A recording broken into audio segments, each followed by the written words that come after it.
Flower power. It was Halloween night on the island of Sodor. The moon shone brightly, and the stars twinkled in the night sky. The children's Halloween party was over, but while the children slept, all the engines were kept very busy.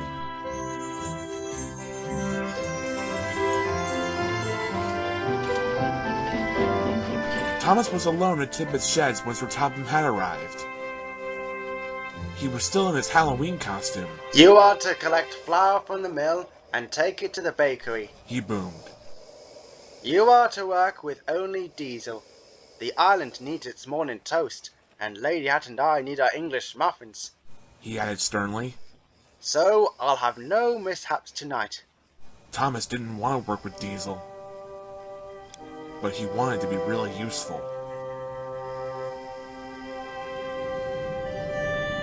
When Thomas arrived at Brendam, he couldn't see Diesel at all. Diesel was up to his old tricks.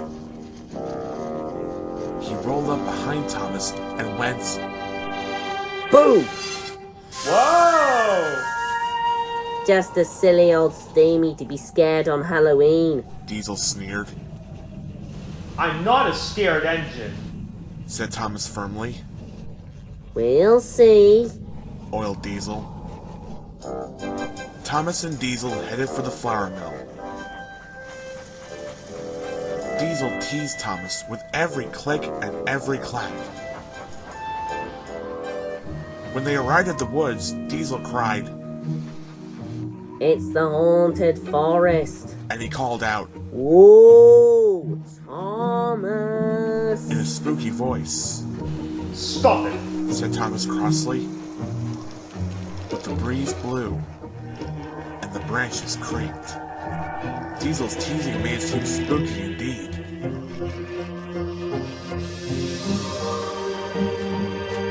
Then they came to the abandoned mine.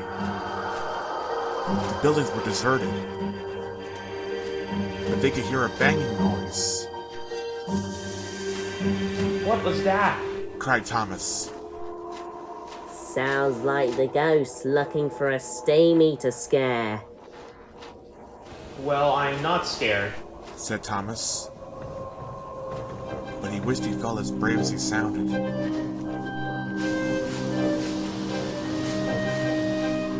Thomas and Diesel had to stop at a red signal. It was next to a twisty old tree. The wind whistled, and Thomas heard a strange cry. Suddenly, Thomas felt something touch his bunker. Look out! Cried Diesel. The ghost engine is after your funnel.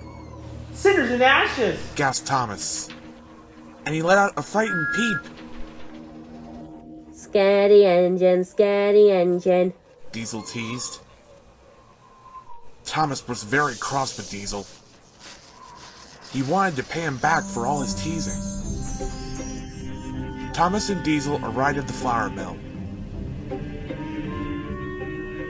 Thomas rolled up to collect the flour.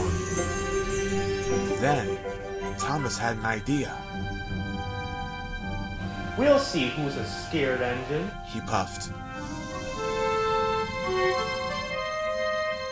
Thomas bent the freight cars out of the way and rolled under the chute himself.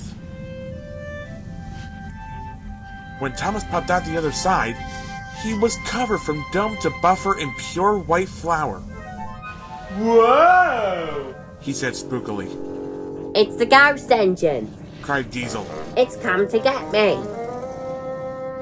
Stop! Cried Thomas. It's just me! But Diesel was nowhere to be seen. After Diesel had gone, the mill seemed very quiet.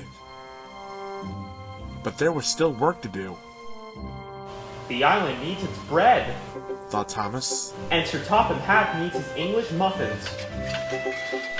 Thomas shunted all the freight cars into one long line,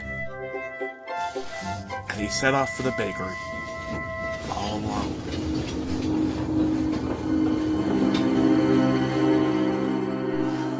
As Thomas arrived at the twisty tree, He wished he could go faster, but it was a very long train, and he had to go slowly. Because he was going so slowly, Thomas could see that the tree wasn't spooky at all. It was just a tree, He gasped. and the strange cry was just an owl. Thomas was relieved. Thomas chugged towards the abandoned mine. He could still hear the spooky banging. He looked to his left, and then to his right, and he saw what was making the noise. It's just an old door. He gasped. The wind is making it crack. Finally, Thomas reached the old woods. The breeze still blew, and the branches creaked. Thomas took a big, brave puff. But without Diesel's teasing, Thomas could see the haunted forest was actually Henry's favorite forest, It's not scary at all. said Thomas. Thomas arrived at the bakery. He was tired but happy. Oh, it's the ghost engine, sir. Diesel told Sir Topham Hatt. And it's come to get me. It's not a ghost engine. Boomed Sir Topham Hatt. That's Thomas. He's a really useful engine. Thomas, you have done a splendid job. Sir Topham Hatt said. You deserve an extra special washdown. Thank you, sir. Puffed Thomas proudly. And while Sir Topham Hatt waited for the first batch of English muffins, Thomas looked forward to telling his friends his Diesel Halloween story.